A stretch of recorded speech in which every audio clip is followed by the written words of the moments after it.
Hi and marhaba, I am Dr. Asif Sharif and I'd like to welcome you again into our journey into the story of the Middle East. I hope that you have enjoyed previous episodes, and if you haven't you watch them or watch any, you can go back and watch them. Today we continue the journey and I will tell you another interesting story of the Persians, the Nabataeans and Happy Felix. So welcome into episode 5. Let's begin by the Persian Empire, which is nowadays Iran. The Persian Empire started 500 BCE. The empire controlled vast regions from the Aegean Sea to the Indian land here. And what we are concerned with, they also controlled the whole Fertile Crescent, including Egypt, even part of Libya. Let me tell you the story of the Persian Empire until now. We cannot go into too many details, it takes a long time. Now, this is the highlights. So in 550 BC, the Achaemenid dynasty established the empire led by their great leader, Cyrus the Great. Now, we can say, so the empire was founded by Cyrus the Great, continued until it had 50-year war with the Greeks, clashed with the Greeks for 50 years. Then the empire was destroyed by Alexander the Great of Macedonia in 330. That's the first phase of the empire's life. However, they rose again, and a new dynasty came to the world stage called the Sassanid, which was established in 224 AD and lasted until 651 AD. However, this dynasty was overtaken and defeated by the new world power, the Arab Muslim power. And after defeat, they embraced Islam, and the country became a Muslim country. They converted to Islam. Iran became a Muslim country, Persia. But within Islam, they continued to rule, and they had their own dynasties. One of these I mentioned is the Safavids. Of course, in the future, we'll tell you the stories in detail. It's very interesting. But this dynasty clashed with the Ottomans. The Ottoman Empire was ruling the Muslim world and most of the Arab countries, clashed with the Ottomans, and the Ottomans suppressed them. Let's come to 1925 to 1979 modern era, where the Pahlavi dynasty was ruling Iran, led by Muhammad Reza Pahlavi, the Shah of Iran. However, in 1979, the country erupted into a new revolution, the Islamic Revolution, led by a religious leader called Khomeini. Ruhollah Khomeini, a religious leader, led the country, and the Islamic Revolution overpowered Shah Iran. He was deposed and exiled. And then the country now entered a new era, and Khomeini established the Islamic Republic of Iran as it is now, the Islamic Republic of Iran from that time. So from Cyrus Vance to Shah of Iran to Khomeini, and now it's the present President Hassan Rouhani. So this is the brief history of Iran. I can say it's interesting to say the Persians, who are Iranians, have been at war all their life. This is what I want to say. First war with the Greeks, 50 years. Then war with the Romans from 92 to 627, which lasted about 700 years.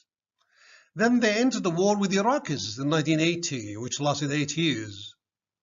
Nowadays, they have been involved in the so-called Arab Spring. They have been fighting in Syria, in Lebanon for a long time, in Yemen, and they have been involved so heavily in Iraq.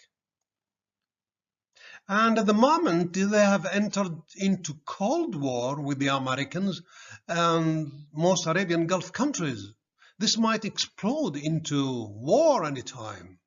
So, what's wrong, my friends Iranians? Why didn't you relax and take a rest? Okay. The Persians before Islam, they were Zoroastrians.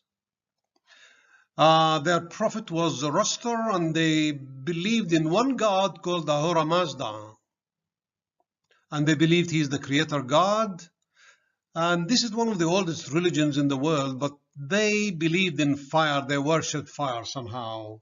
And Muslim calls them fire worshippers. What their contribution? The Persians contributed a lot to the world. They created art in many forms. But universalism is one of the biggest things, incredibly tolerant of other cultures. They used to be, not very much now. At least by standard of their time, they had one world policy and called their king Shah and Shah, or King of Kings. That was about the Persian Empire. Now let's talk about another civilization which existed in Arabia Happy Felix. What is this? Felix was the Latin name to describe the southern part of the Arabian Peninsula. If you remember the Arabian Peninsula here. Sorry, the Arabian Peninsula, this part, which is modern day Yemen.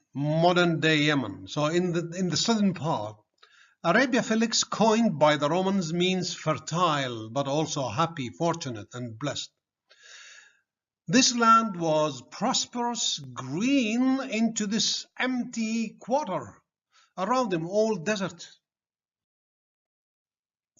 Some kingdoms rose in this part, and the most famous is the kingdom of Sheba, 1200 BCE to 275. They all perished in BCE, before Islam. The kingdom of Saba was a prosperous trading nation with control of the frankincense and spice routes. Here, they were in control in Arabia and Abyssinia in Ethiopia. Abyssinia, the old name of Ethiopia. It was a rich kingdom. They were famous for their queen Bilqis. Have you heard of her? Now, the story of Queen Bilqis and King Solomon is very interesting. And there are versions in the Quran and the Bible. And I don't know very much about the Bible, but in the Quran, King Solomon of Israel ruled over everything, including jinn, birds, animals, jinni, right. One day, to tell you the story in brief, very quickly, one day the Hupi was absent and Solomon looked for him. Was it where is he? He said, okay, when he came, he told him, I'm coming to you with the news of a nation that worshipped the sun and ruled by a woman. Now, that was very strange to be ruled by a woman at the time. The concept of a queen did not exist at the time. And Solomon was excited, interested.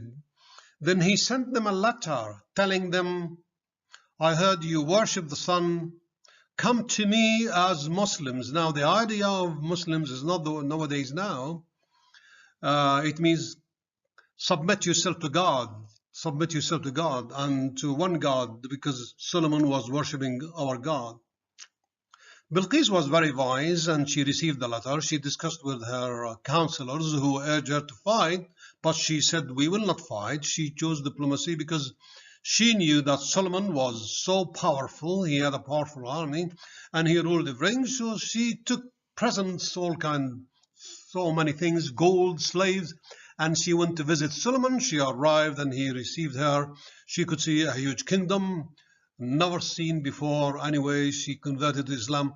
Actually, the story stops here and people continue the story in many different ways. If you are interested, you can read the story of Bilqis. There are different resources. King of Saba, they are famous for their Marib Dam. It's an engineering wonder of the ancient world at that time. But the legends say, unfortunately, it was torn apart by rats. So this is an artist's impression of the Great Dam. It's gone. I guess those struts had the size of donkeys, for example, or what? Now, this was constructed 1750, collapsed in 570 BC. The collapse of the dam led many Arab tribes who lived in Yemen to migrate north to Mecca, Medina, and to Levant. This has a major impact in the region because these people spoke Arabic, so they taught Arabic, and then they impacted the nations they came to. We will see what happened later. Now, let's come to another small nation, another small civilization, but very powerful, the Nabataeans. We call them Al-Anbat, who lived in the 6th century BC. This is an Arabic map which I found explains the territory that the Nabataeans controlled. It's nowadays Jordan, plus the northern part of Saudi Arabia, Sinai, and part of Palestine. This is their territories. It's believed that the Nabataeans were ancient Arabs who spoke Aramaic, but their language was the mother of Arabic. They controlled trade and amassed immense wealth. They were legendary, and even their city Petra, if you have been to Jordan, you may have visited the legendary city carved from the sandstone cliffs. It's legendary. It's one of the 7 wonders of the world. I hope that you have enjoyed episode 5. So hope to see you in episode 6 to tell you the story of the Roman civilization of the Fertile Crescent. Until then, please tell your friends about episode 5. See you then. Bye.